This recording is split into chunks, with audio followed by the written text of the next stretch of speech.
Hi friends, welcome to my channel. ఇంటింటి కథ రచించిన వారు డి కామేశ్వరి గారు. ఇక నారాయణమూర్తి గారు కూతురికి ఒక గంట బోధపరిచారు. అల్లుడికి బాగా కోపం వచ్చిందని, నీ ప్రవర్తన మార్చుకోకపోతే అతని ప్రాణం విసికి ఇంట్లోంచి పోతాడని ముందు కాస్త కోపంగా, తర్వాత బ్రతిమిదాలుతూ నచ్చజెప్పాడు. పోతే పోని డాడీ, గతిలేని వాడికే అంత పౌరుషం ఉంటే నాకెంత ఉండాలి? లత పొగురుగా అంది. 25 ఏళ్ళు బతికినా దాని ఇక ముందు బతకలేనేమిటి? ఆయన గారికంత అభిమానం, పౌరుషం అయితే అసలు ఎందుకు చేసుకున్నాడు పెళ్ళి? డబ్బు కోసం చేసుకోగా లేంది అంటే తప్పేముంది అంది లత. లత, ఈ లోకంలో కావాల్సింది డబ్బు ఒకటే కాదని నీవెప్పటికీ గ్రహిస్తావు అన్నాడు కఠినంగా నారాయణమూర్తి గారు. మనకున్న ఈ లక్షలన్నీ పోస్తామన్నా నీ కాళ్ళు రాలేదే, ఇప్పటికీ గ్రహించవేం? డబ్బొక్కటే జీవితం కాదని నీకెన్నిసార్లు చెప్పాను? నీ జీవితానికో తోడు నీడ ఉండాలి.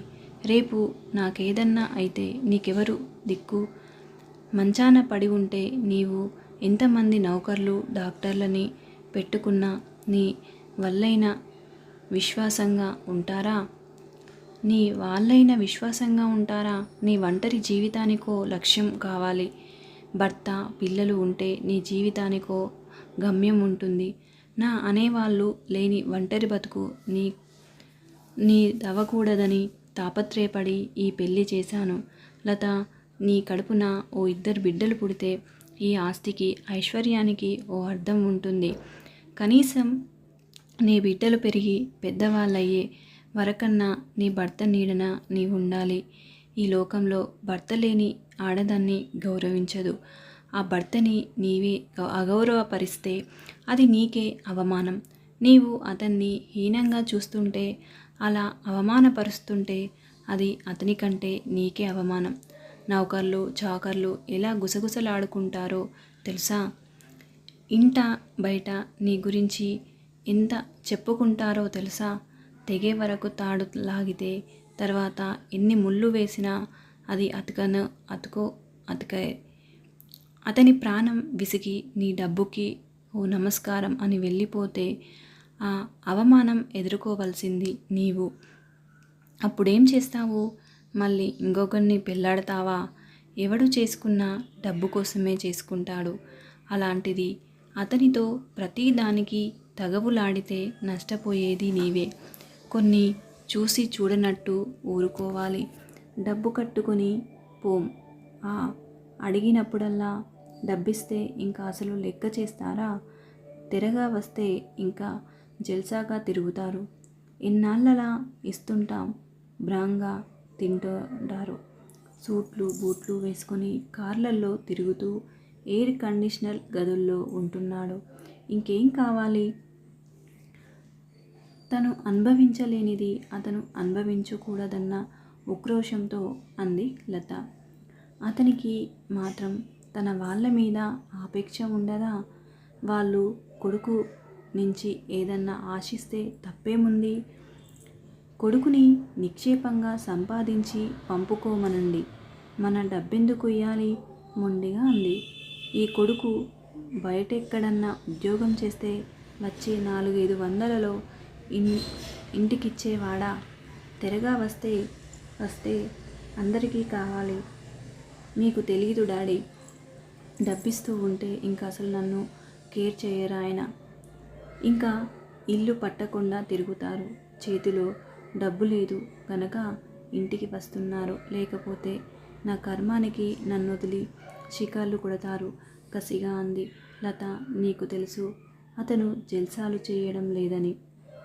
ఇంట్లో ఉండి నీ ఎత్తిపొడుపు మాటలు వినలేక ఆఫీస్లో కూర్చుంటున్నారన్నాడని నాకు తెలుసు. లత, నీవంటే నా కూతురివి, నా రక్తానివి. పెంచిన ప్రేమతో నీవేం హఠం చేసినా నేను సహించినట్లు భర్తన్నవాడు సహించడు. ఇది మీ భార్యాభర్తలిద్దరి విషయం. నేను కల్పించుకోకూడదు. అయినా నీ మొండితనం మూర్ఖత్వం తెలుసు గనక హెచ్చరిస్తున్నాను. నీ పంతం తగ్గించుకొని అతనితో సౌమ్యంగా ఉంటే నీకే మంచిది. అతను డబ్బడిగినప్పుడు ఇయ్యి. అతనేమి తగలేయడానికి అడగలేదు. చెల్లెళ్ళ పెళ్ళికి అడిగాడు. ఆ డబ్బు పెళ్ళిలో అతని ఇస్తానన్నదే. అది ఇవ్వడానికి నీకేం అధికారం లేదు. అది ఇవ్వననడానికి నీకేం అధికారం లేదు. ఆయన కాస్త కటువుగా అన్నారు. తండ్రి అలా కోపంగా మాట్లాడేసరికి ఎప్పుడు అంత దురుసుగా ఆయన మాట్లాడడం వినని లత మొహం గంటు పెట్టుకుంది. అభిమానంతో ఆమె మొహం ఎర్రబడిపోయింది. కళ్ళలో నీళ్లు తిరిగాయి. డాడీ, నీవు నన్నే అంటావు. నేనిలా మంచంలో పడి ఏడుస్తుంటాను. ఆయన చక్కగా తిరుగుతుంటారు. నాతో మాట్లాడరు. నా మొహం చూడగానే ఆయనకి చీదరింపు, చిరాకు వస్తాయి. పట్టుమని నా దగ్గర 10 నిమిషాలు ఉండాలంటే ముళ్ళ మీద ఉన్నట్టు ఉంటారు. నీ డబ్బు కోసం చేసుకున్నాను. లేకపోతే నీలాంటి అవిటిదాన్ని చేసుకునే కర్మ నాకేమిటని మొహం మీదే అంటారు. నేనంటే ప్రేమ లేదు. నా శరీరమే కాదట, నా మనసు వక్రంట. అలాంటివన్నీ వింటూ ఆయన్ని నేను ప్రేమించాలా, ఇంకా గౌరవించాలా? నీకేం తెలుసు డాడీ, నా మనసెలా కాలిపోతుందో. భగవంతుడా, నేనేం పాపం చేశానని నాకింత శిక్ష వేశావు? నేను చచ్చిపోతాను డాడీ. అప్పుడు అంత హాయిగా ఉండొచ్చు. ఆవేశంతో చిన్న పిల్లలా ఏడుస్తూ జుట్టు పీక్కోవడం ఆరంభించింది లత. వెక్కిళ్ళు పెడుతూ ఏడుస్తున్న కూతురిని చూసి కరిగిపోయాడు నారాయణమూర్తి గారు. ఒక్కసారిగా ఏ కూతురి కోసం అష్ట కష్టాలు పడ్డారో, ఎవరి కోసం అన్ని సుఖాలు త్యాగాలు చేసి కళ్ళల్లో వత్తులు వేసుకుని పెంచారో, ఏ కూతురి కోసం రాత్రింబవళ్ళు కష్టపడి లక్షలు దాచాడో, ఆ కూతురు నిస్సహాయిగా బేలగా చచ్చిపోతానని ఏడుస్తుంటే కరిగిపోయాడు. లత, వద్దమ్మా, అలా అనకు. ఏడవకు తల్లి, ఏడవకు. ప్రసాద్కి నేను చెబుతాను అంటూ ఆమె తలని గుండెల మీద అదుముకొని ఓదార్చసాగాడు మన నారాయణమూర్తి గారు. తండ్రి ఓదార్పుతో ఆవేశం తగ్గి ఉపశమనం పొందాక లత తలెత్తి, డాడీ, ఈ పెళ్ళి కానప్పుడే హాయిగా ఉన్నాను. ఈ పెళ్ళి చేసి నన్ను అనవసరంగా నరకంలోకి తోశావు డాడీ. మనశ్శాంతి లేకుండా చేశావు. లేదు తల్లి, లేదు. నీ సుఖం కోసం నీ కడుపున 4 కాయలు కాస్తే నిన్ను తల్లిగా చూసి నీతో తీరని ముచ్చట్లు నీ పిల్లలతో తీర్చుకోవాలన్న కోరికతో చేశాను లత. ప్రసాద్ చెడ్డవాడు కాదు. అతన్ని మార్చుకోవడం నీ చేతిలో పని. ప్రేమాభిమానాలకి లొంగని మనిషి ఎవడు ఉండడమ్మా. నా మాట విను. ఎందుకు చెప్తున్నానో అర్థం చేసుకో తల్లి. ఎంతో అనునయించి బుజ్జగించారు. ముందు పెళ్ళి కుదిరితే కదా, డబ్బు తీసుకెడితే ఖర్చు పెట్టేస్తారు. సంబంధం కుదిరాక ఇవ్వచ్చు. అంత కాకపోయినా కొంతైనా అంది ఆఖరికి. ఆ మాత్రానికే సంబరపడ్డారాయన.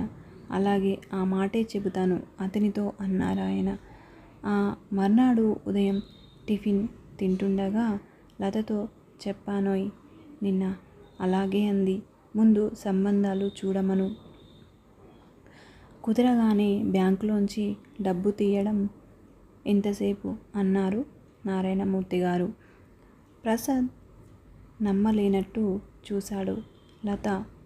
లత అంత సులువుగా ఒప్పుకుందా అంటే నమ్మశక్యం కాలేదు. అది అర్థం చేసుకున్నట్టు ఆయన, చూడు బాబు, లతని నీ వర్థం చేసుకోవడానికి ప్రయత్నించు. పైకి కనిపించేటంత కఠినరాలు కాదు. పరిస్థితులు దాన్నలా మార్చాయి. మంచిగా విషాన్ని తాగించవచ్చు అన్న సామెత మర్చిపోకు అన్నారు నారాయణమూర్తి గారు. Thank you for watching. ఈ వీడియో మీకు నచ్చినట్లయితే లైక్ చేయండి, షేర్ చేయండి, కామెంట్ సెక్షన్లో కామెంట్ చేయండి.